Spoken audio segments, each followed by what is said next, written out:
Hi, Stuart. At Yes. some point, you had mentioned confronting the ego and moving past that.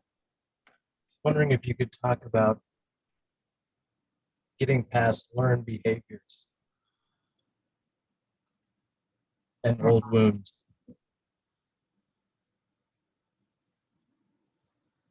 yeah. I talk about this all the time. Look, we project into life exactly who and what we are as people. If we look out and we see a crazy world and a world that afflicts us and we're frightened of, it's simply because that really is what's going on inside us. Energy of a higher nature, God, whatever you want to call it, spirit. It's just energy. And it flows as Shakti, it comes into us. And how it manifests in life, it depends entirely upon exactly what our situation is, how chaotic our inner world is, how peaceful our inner world is, how in balance we are, how much our heart is open. All of that determines the way energy manifests in our lives. And when people's egos are really strong or even weak, energy manifests through the ego. And ego is going to create not only a lot of tension in oneself, it's going to create a lot of tension with other people. And it's just another block, another obstacle inside a human being that keeps energy of a higher nature from truly flowing in its purest sense. So once we begin to realize that there's nothing to complain about in life, because basically what we're complaining about is what we see, what exists inside ourselves. And we have to get free of tension, mind, ego, conflict, anxiety, insecurity, all of these energies that run rampant inside people and don't allow the energy of a higher nature to truly function properly. That's the job of each and every human being.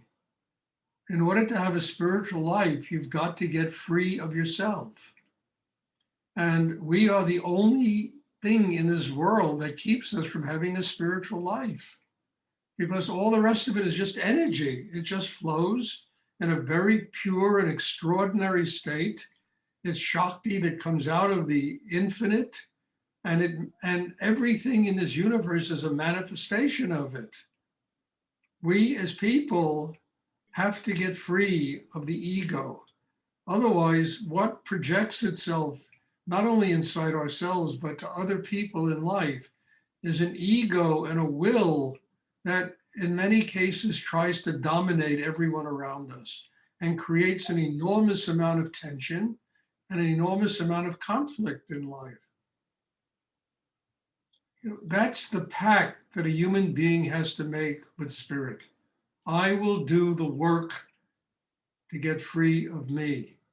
I will do the work here to transform ego, tension, anxiety, neurosis, all of this stuff into harmony, into balance, into love, into joy, into happiness, into a quiet mind where I can receive real knowledge and real wisdom. And that is our job. And I repeat it over and over again. If we don't do the job, then what is going to manifest through us is just a reflection of the chaos that exists inside. That's why we have a chakra system. That's why we have a hara, an area where there's balance, there's power, there's harmony. Understand? There's chi, there's everything that is essential to maintain, inner quiet, inner peace, and to quiet all of those avenues and areas in ourselves that are just creating chaos. And ego is one of them. So basically, honestly, there's a certain purity of energy, not a certain, there is a purity of energy that flows out of the cosmos.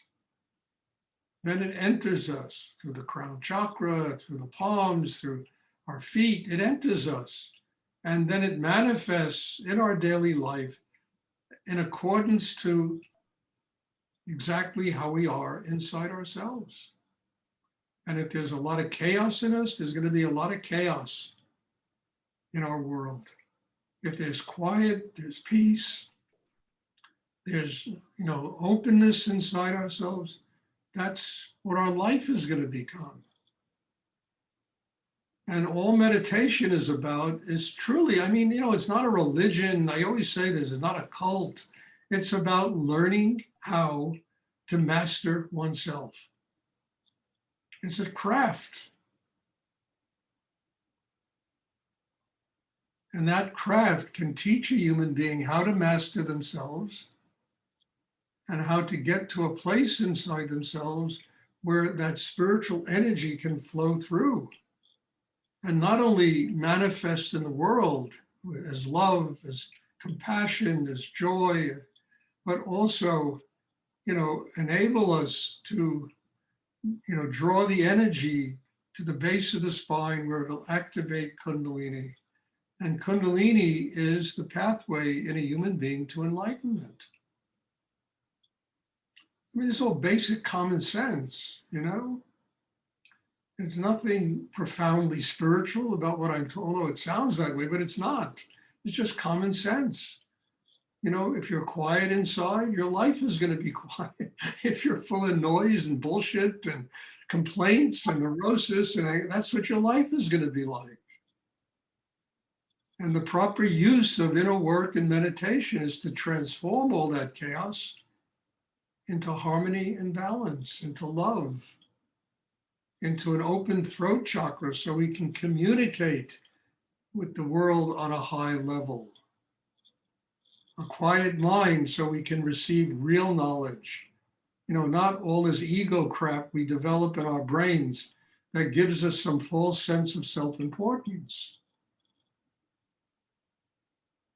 So it's not personality, it's not persona, it's transformation of all those things so that we become a child of God living in the world. And then there's humility, there's gratitude, we defer to other people, we listen to them, we learn from them, we defer to life and we learn from life. And we discover that life is a very great teacher. It's the ultimate guru on the earth, life itself. Not all the swamis and yogis and people like myself. I am not the ultimate guru. My job is to train everybody and teach you how to embrace life and allow life to be teacher. And ego interferes with that. Ego is a false false self-importance, sense of self-importance that we inflict on ourselves and we inflict on other people.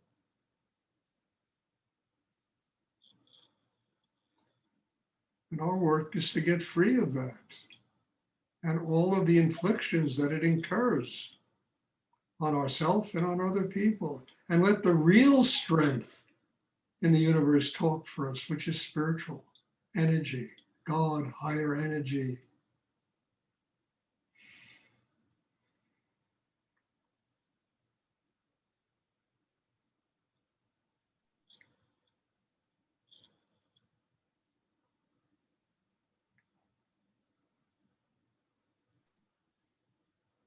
The greatest level of self-importance is truly humility.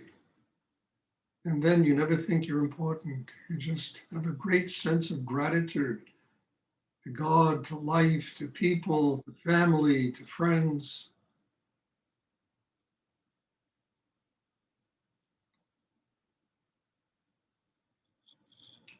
Does anyone else have a question you would like to ask?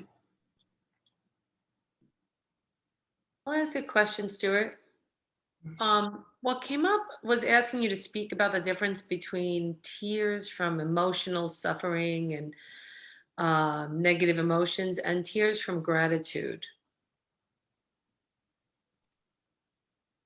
Well, do I have to talk about that? I mean, tears from emotional stuff are wrenching.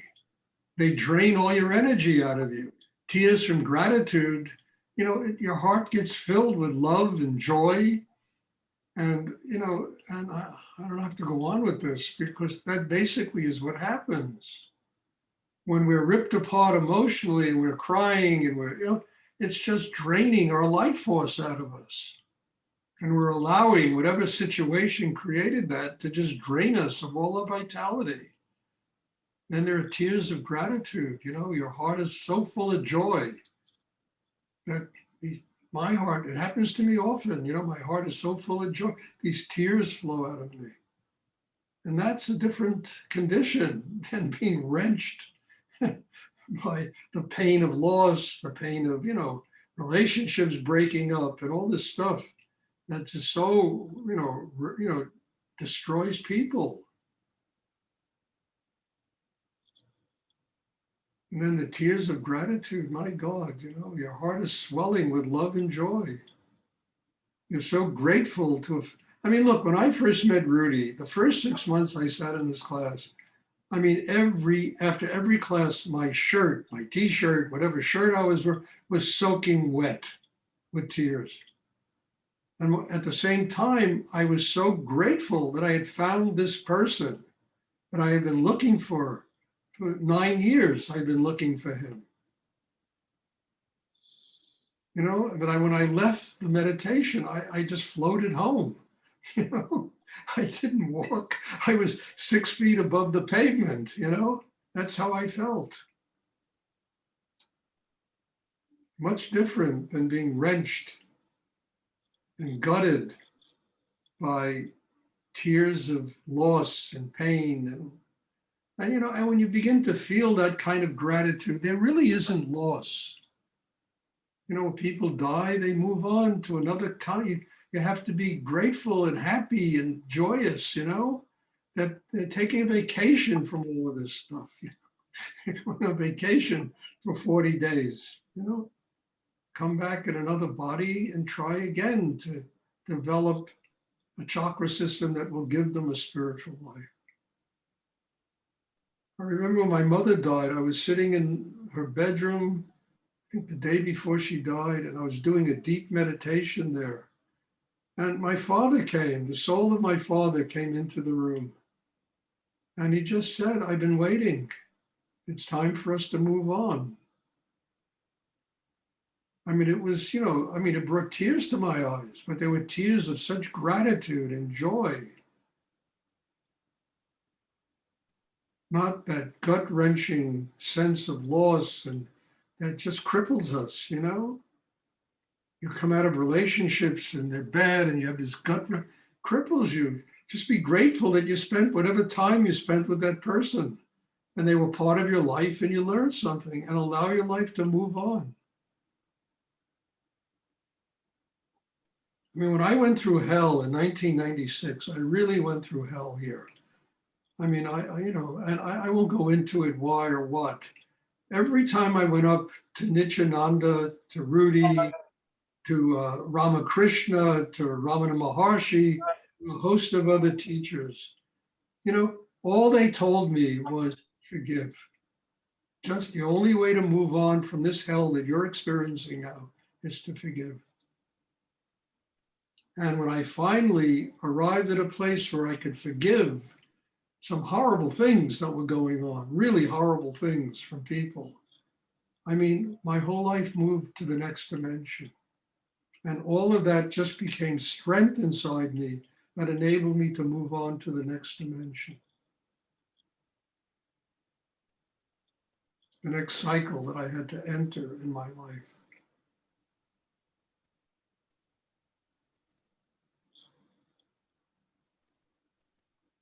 So there's a difference between being gutted by emotional angst or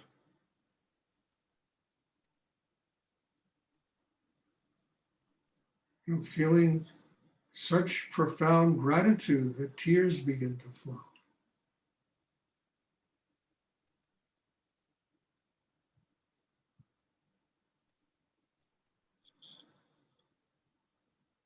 Thank you, Stuart. You said a lot of beautiful things. Thank you. Welcome, Wendy. Thanks for the question. Does anyone else have a question they would like to ask?